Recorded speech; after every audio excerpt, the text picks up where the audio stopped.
Broadcasting live from the Business RadioX studios in Atlanta, Georgia, it's time for Atlanta Business Radio, spotlighting the city's best businesses and the people who lead them. Lee Cantor here, another episode of Atlanta Business Radio, and this is going to be a fun one. I have with me Fred Castellucci with the Castellucci Hospitality Group. Welcome, Fred. Hey, thanks for having me. Well, Fred, for those who don't know about what you guys are up to, can you share a little bit about the hospitality group? How many restaurants and how are you serving folks? Yeah, certainly. We have 7 restaurants in Atlanta. Now we have 7 new brands because we launched one yesterday. But the restaurants you'll know are with 2 locations of Iberian Pig. We also have Double Zero, Cooks and Soldiers, Bar Mercado, Recess, and Sugo. And then yesterday we launched a virtual restaurant, Castellucci and Sons Steakhouse, out of our Cooks and Soldiers kitchen. So those are all the brands. So now, how is the restaurant group and the hospitality group kind of navigating these trying times?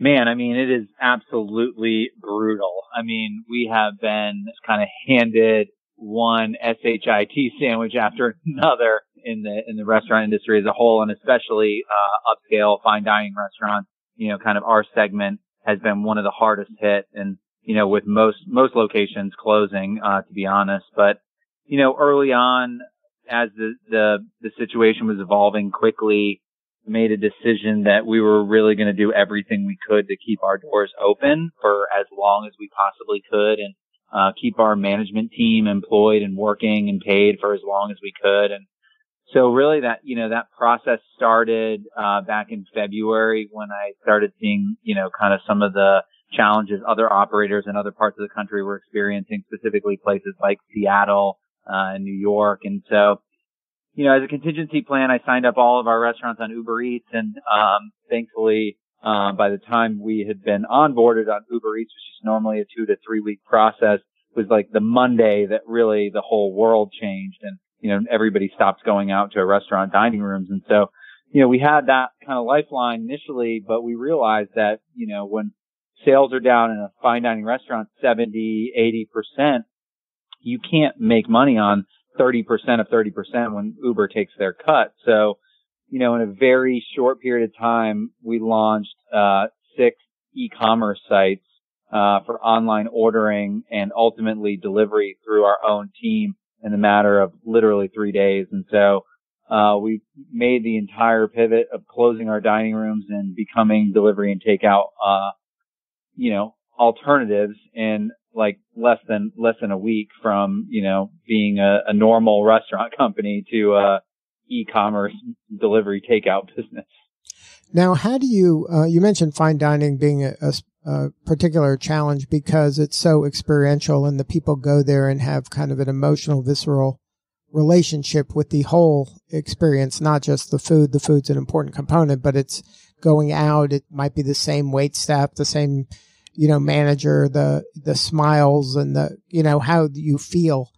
And when you pivot to this virtual or online, how do you kind of maintain that brand integrity, and keep that as long as you can, but doing it virtually? Yeah, I think that in some ways, it's a little bit easier, because we really focus on ways that we're serving the community. And so all of our marketing and everything that we're communicating on a constant basis is how do we keep our people safe, and how do we keep you safe, and how do we deliver you an experience that that you're going to enjoy, and really focusing on, the hospitality element and how can we serve, like what can we do for you? And so that's been like our consistent message from the very beginning. And when, most people are either closing their doors or, waiting for a handout or, something like that, we're trying to figure out ways that we can serve the community. And so the things that we've done, like, feed the front lines, where we're, on all of our sites, there's the option to buy a meal for a frontline healthcare employee, and then we'll match that meal, and produce them out of the restaurant and deliver them to the hospitals, to the people that are actually, risking thether lives on a daily basis. So we're doing things that like we can, are within that service message. And, honestly, right now, the times have changed so dramatically that like the way that we can serve you best is by no interaction whatsoever. So we ask you to like pop your trunk, put your flashes on. We'll put your food in there. We'll secure it for you. We'll send you on your way. You don't even have to, talk to somebody, barely, even interact whatsoever. And that's actually considered a great service experience because we're, doing everything we can to keep people safe, Now, when we get through this, and we're going to get through this like we've gone through other crises in the past, are there things that maybe we're going to learn from this, maybe in the restaurant business, maybe the importance of really robust email marketing or contact where you have as much human-to-human contact with your customers and clients as possible so you can kind of really target them and really serve the heck out of them? Yeah, absolutely. I think that digital marketing, specifically social media, all of the channels that we use to reach people are now more important than ever. Our sole lifeline essentially right now is driving consumers to our e-commerce site. So that's how people are placing takeout orders. That's how we're making the bulk of our revenue and not having to pay Uber Eats 30% or, take phone calls in the restaurant that either get missed or dropped or, are difficult to place orders over the phone. So, those are the things that matter now in this current environment. And when we get out of this, I think the connections that you make with your customers through all of your digital platforms are going to be super critical. And people who just kind of got by based on the fact that they, operated the coolest restaurants in the best parts of town with the sexiest dining rooms, like that model is now obsolete temporarily.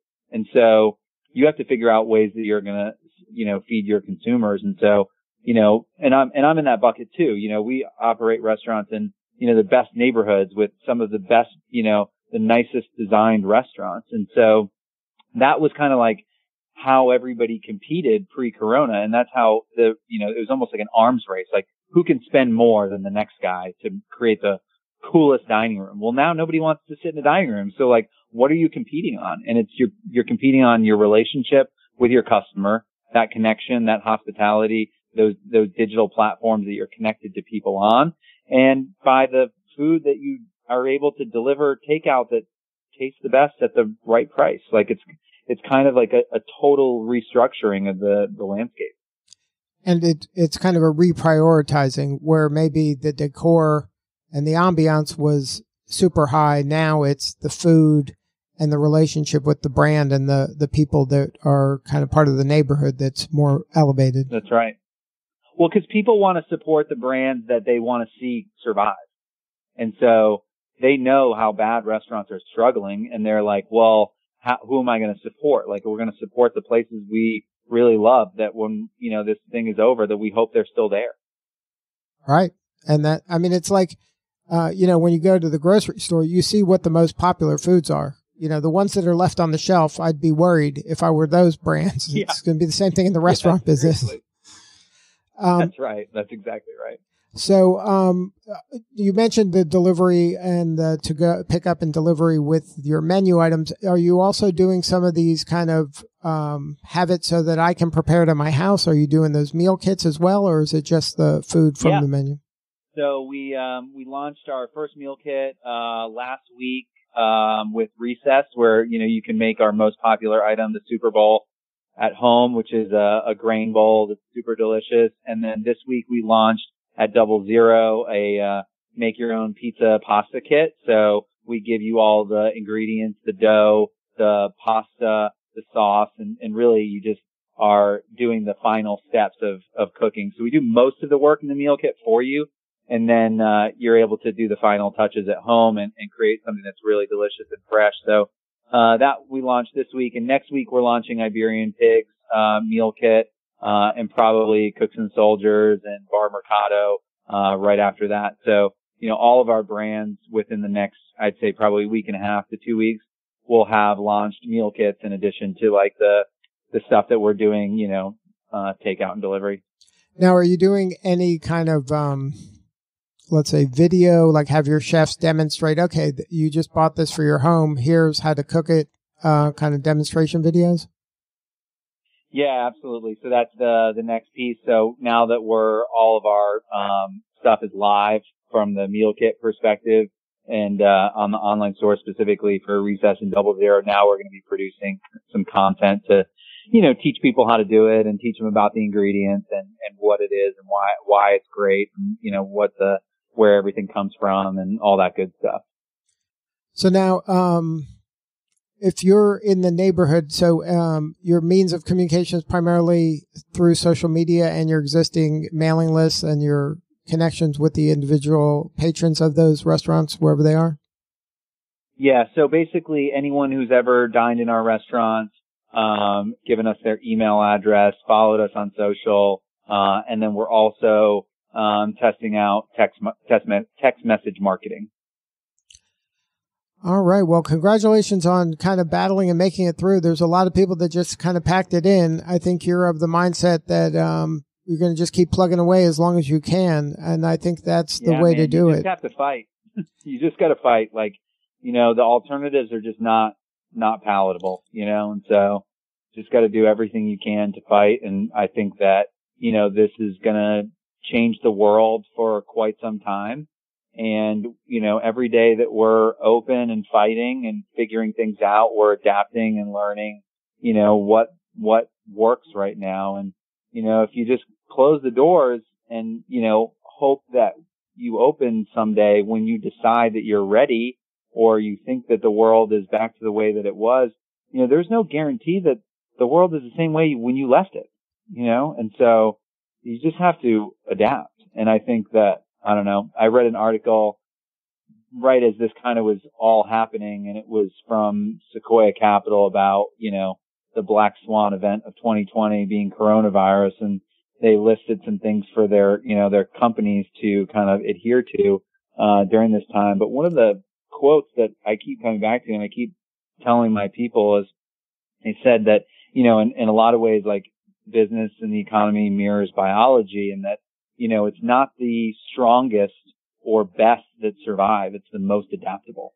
And so that really stuck with me. I was like, guys, we have to be like every single day willing to change completely what we're doing to adapt to like the new scenario, Yeah, I agree. I think that this is not a time where you can just go in a bunker and then just wait this out. And then in 3 or 6 months, just pop your head up and say, hey, we're back in business. I think you lose all that momentum, the goodwill.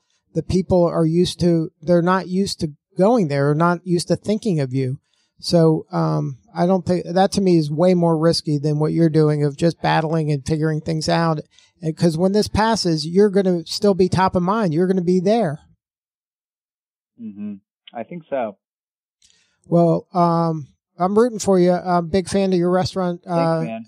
And I hope that you guys figure out a way. I think you're on the right track. So if somebody wanted to check you guys out, is there a central location for all the restaurants, or do they find them individually? Central location for everything. You can see where, order online and all that stuff is chgrestaurants.com. So C is in Castellucci, H is in hospitality, G is in group, restaurants, plural, spelled out.com. So that's the place to find us. All right. Well, thank you, Fred, so much for sharing your story, and best of luck. Hang in there. Yeah, man. Appreciate it. Thanks for having me on. All right. This is Lee Cantor. We will see you all next time on Atlanta Business Radio.